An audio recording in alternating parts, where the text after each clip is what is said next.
Bismillahirrahmanirrahim.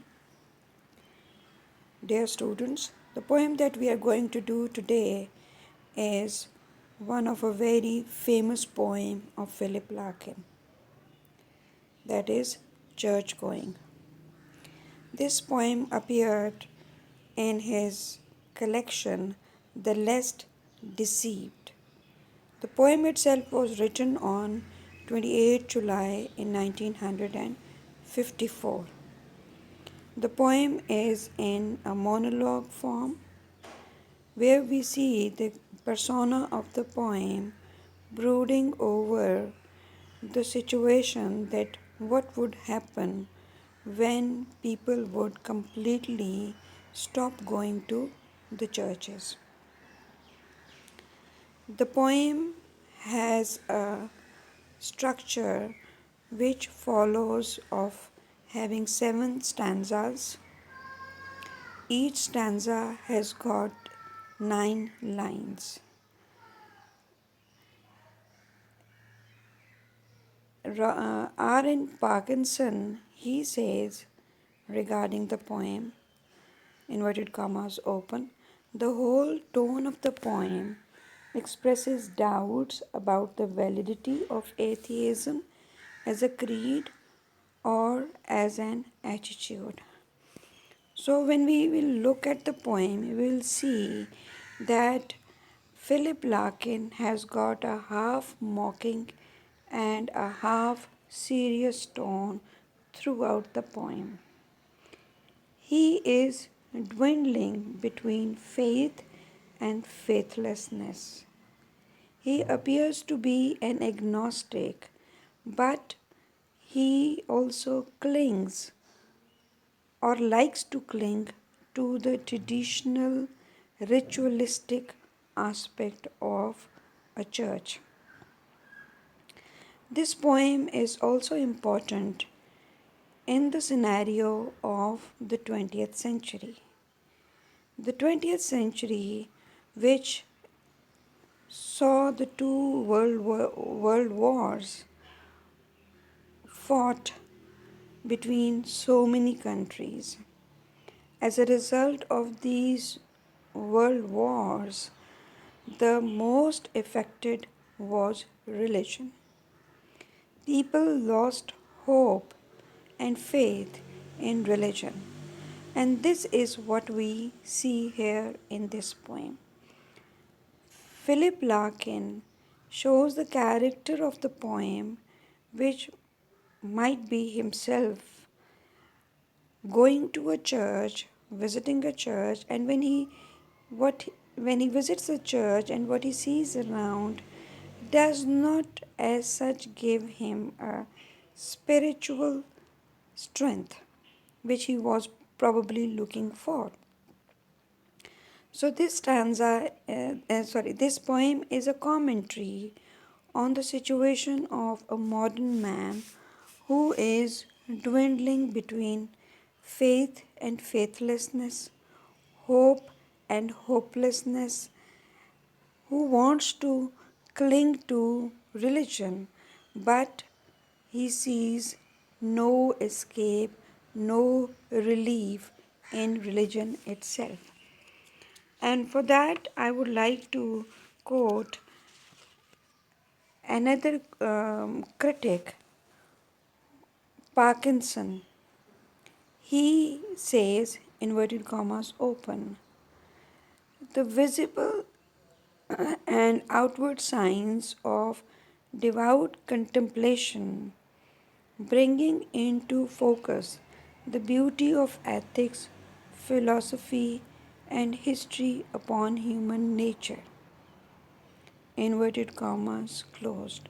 So when he talks about the churches, this is what he has to say about the churches, that they have the visible and outward sign of devout contemplation, and they have still some kind of an ethical or moral value for the people who visit these churches. At another place, the same critic, he says, inverted commas open, The poem, that is the church going, is a typically mid 20th century negative seeming affirmation of the need for faith and of the existence of faith under the most unexpected guises and circumstances. Inverted commas, close. Another critic, Malcolm Earn, he also makes a comment related to this poem, that is church going. He says, inverted commas open, I am sure the poem is powerfully expressive of the feelings many people feel on entering an empty church. Immediately on reading it, I found myself resonating with Larkin's poignant lines. He captures that wistful regret that somewhere along the line we have lost something vital. Inverted commas closed.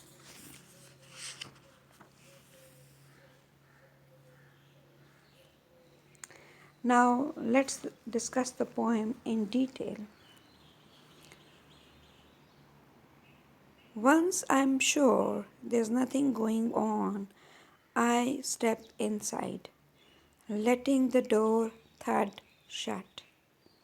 Another church, matting, seats, and stone, and little books, sprawlings of flowers cut for Sunday, brownish now, some brass and stuff, up at the holy end, the small, neat organ, and a tense, musty, unignorable silence. Brew it God knows how long. Hatless, I take off my cycle clips in awkward reverence. So, before we go into the details of these lines, one thing which I would like to mention is about the title. The title of the poem, Church Going, is very important. Philip Larkin has deliberately used a pun here in this title. Church going means erosion of the church as an institution from the society. That is its one meaning. And the other is persistence of some kind of ritual ceremonies. That is church going from the society, diminishing from the society, and church going on a literal level means going to church, attending the rituals, the religious customs present there in the church. Now, when we look at this poem and when we trace the history of English society, keeping in mind the first known English poet, Chaucer, he presented in his Canterbury Tales various ecclesiastical characters. These characters, they were very authoritative in their times. We have a character of a nun, we have a character of a monk, a friar, a summoner, a pardoner. So there's so many characters and a diversity of characters, but they all belong to church. This is what Chaucer has shown in his Canterbury Tales. And we see that these characters had a significant kind of influence in the society in which they lived. Church was very powerful then. But as we moved on to different ages, as man progressed, and we moved on through centuries, and we came to down to the 20th century, now what is the situation of church? And that is what Philip Larkin is brooding here in this poem. So he says that once I'm sure there's nothing going on. This is very significant here. Nothing going on. It shows that the visitor who intends to visit the church ensures that nothing is going on in the church because he does not want to be a part of it. So he, after assuring himself that no ritual is being conducted, no sermon is being delivered, he steps inside, letting the door thud shut. Here, by the use of onomatopoeia, what actually Philip Larkin is trying to convey is the vacuum that is there in that empty church. The church is empty, it has nobody there. This again shows that probably it's not an ordinary day. It's an ordinary day when no specific sermon or ritual related to church is going on, and its emptiness, it shows that nobody is attending the church. And when we look at the figures, that the statistics that are told about the attendance in churches, it visibly deteriorated in the 20th century. Less and less number of people stopped attending the churches. So then he goes on to say another church. Now again, this is very significant here. Another church. It's nothing new. It's no. This church is not a special kind of a church. It's just another church. Possibly he is passing by on the road and he sees this church, and without any intention, without any need to go into the church to listen to the sermon of the priest, he just enters it. Then he goes on to describe matting, seats, stone, and little books. And here we are reminded of Pope. As in the Rape of the Lock, Pope also tries to draw a parallel between something very important and something very unimportant. When he presents the dressing table of Belinda, and he shows that amongst all the vanity items is present the Bible as well. So here, little books, these are the books which are the religious books, probably Bible. So how he is trying to belittle the importance and the significance of a thing like Bible. Then when he talks about matting, seats and stone, again these are not very clear what he is talking about.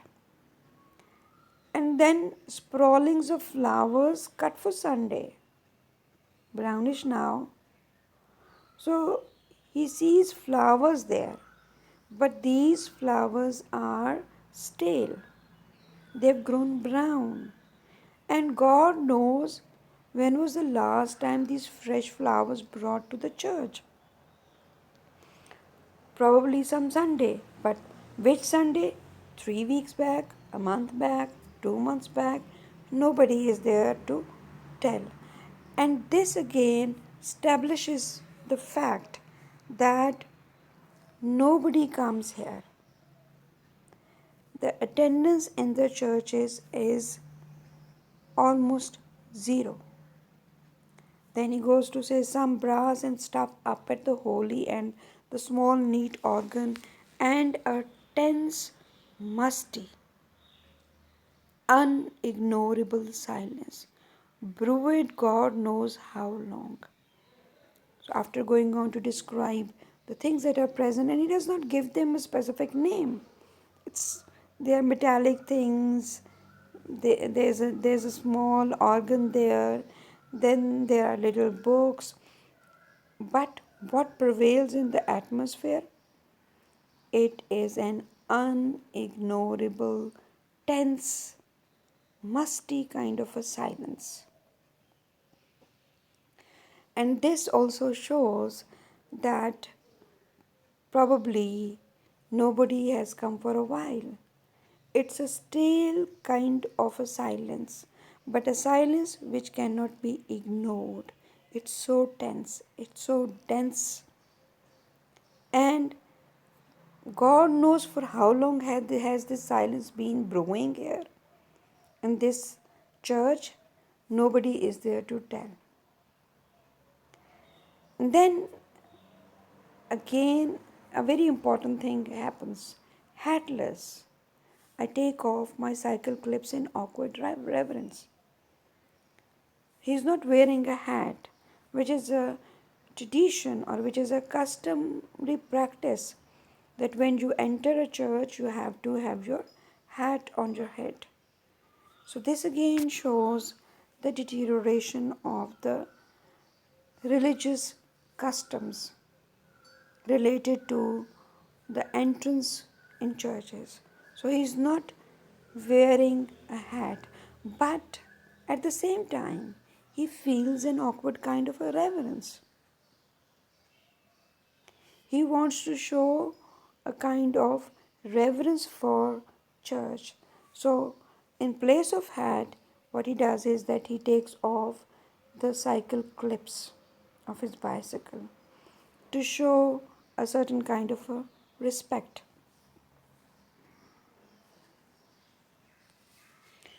Move forward, run my hand around the font from where I stand.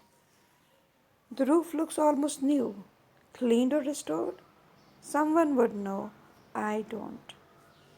Mounting the lectern, I peruse a few hectoring large scale verses and pronounce, Here endeth, much more loudly than I had meant. The echoes snigger briefly. Back at the door, I sign the book, donate an Irish sixpence, reflect the place was not worth stopping for. So then he moves forward into the church, runs his hand around the font. It's it's a kind of a utensil where the water, the holy water, is kept so as to baptize the babies. Then he says that from where I stand, the roof looks almost new, cleaned or restored. A rhetorical question that has it been cleaned or has it been renovated? Someone would know. I don't. So nobody is there to answer to his this question that has this roof been renovated or has it been just cleaned? So again, what is being emphasized is that this church has not been attended by anybody for quite a long time. Mounting the lectern, that is the dais, now he climbs that up, the place where the priest delivers his sermons. I peruse a few hectoring large scale verses and pronounce, Here endeth. So he opens up the Bible, he reads few large verses. Hectoring here is an allusion to Greek mythology. In Greek mythology, Hector was a warrior who was known for his huge size. So, probably what Philip Larkin here is trying to tell us is that the Bible that is there, though that Bible is huge in size and has got huge verses, but it does not give him the spiritual strength that he was looking for. Perusing them, reading those verses, he gets nothing out of it. And soon the words here endeth. pronounced by him, they tell us that this is what it is. This was the purpose of coming to the church. He hasn't gotten anything out of this visit. The echoes sniggered briefly.